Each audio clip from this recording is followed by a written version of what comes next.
வணக்கம் சிங்கப்பெண்களே, இந்த வீடியோல நாம கர்ப்பமா இருப்பாங்க இல்லையா, சோ கர்ப்பமா இருக்கிற அந்த கர்ப்பிணிகள் முதல் ஸ்கேன்லாம் எடுப்பாங்கல்ல, அது எத்தனாவது வாரத்துல எடுக்கணும், ஏன் எடுக்கணும் அப்படிங்கறத பத்தி பார்த்துலாம்.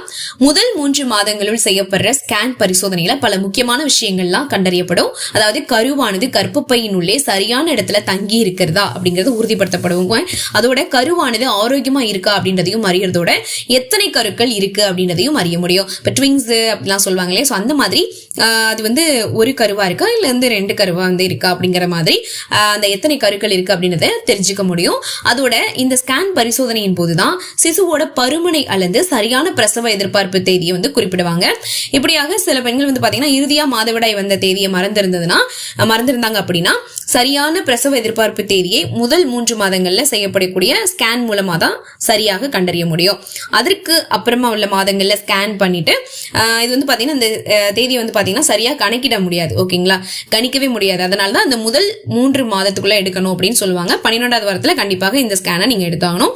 அதோட முதல் 3 மாதங்கள்ல செய்யப்படுற ஸ்கேன்ல தான் பெண்களுடைய கர்ப்பப்பையில உள்ள பைப்ராய்டு கட்டிகள், அது மட்டும் இல்லாம சூலகத்தில் உள்ள சூலக கட்டிகள், இது எல்லாத்திலயுமே அந்த டீடைல்ஸ் எல்லாம் வந்து தெரிஞ்சுக்க முடியும். அதே மாதிரி இந்த ஸ்கேன் எதுக்காக பண்றோம்னா, குழந்தை நல்லாதான் வளருதா அப்படின்னு ஒரு ஸ்கேன் செஞ்சு பார்த்துட்டா போச்சுன்னு படிப்பறிவில்லாத பேஷண்ட்டுகள் கூட சர்வசாதாரணமா ஸ்கேனிங் பத்தி பேசுற அளவுக்கு இன்னைக்கு நம்ம எல்லார் மத்தியிலுமே அவ்வளவு பிரபலம் ஆயிடுச்சு அப்படின்னு தான் சொல்லணும் ஸ்கேனிங் கருவி. அல்ட்ராசவுண்ட் அப்படின்ற ஒலி அலைகளை உடல்ல செலுத்தி குழந்தையோட வளர்ச்சியை கண்காணிக்க ஸ்கேனிங் உதவுதுங்க. மனித காதுக்கு எட்டாத ஒலி அலைகளை கூட அந்த உடல்ல செலுத்தி இந்த பரிசோதனை செய்யப்படுது. கருவுற்ற பெண்ணுக்கு யூரின் டெஸ்ட் செஞ்சு பார்த்து கர்ப்பத்தை உறுதி செய்யறது வழக்கம். இன்னைக்கு யூரின் டெஸ்டோட ஒரு ஸ்கேன் செஞ்சு பார்த்துறோம். கர்ப்பப்பையில தான் கரு வளருது அப்படின்றத நம்ம எல்லாருமே தெரிஞ்சதுதான். ஆனா சில நேரங்கள்ல கரு தப்பிதமாக கரு குழாயில வளர்வது உண்டு. இது போன்ற பிரச்சனைக்குரிய விஷயங்களை ஆரம்ப கட்டத்திலேயே கண்டுபிடிக்கவும் ஸ்கேனிங் பயன்படுதுன்னு தான் சொல்லணும்.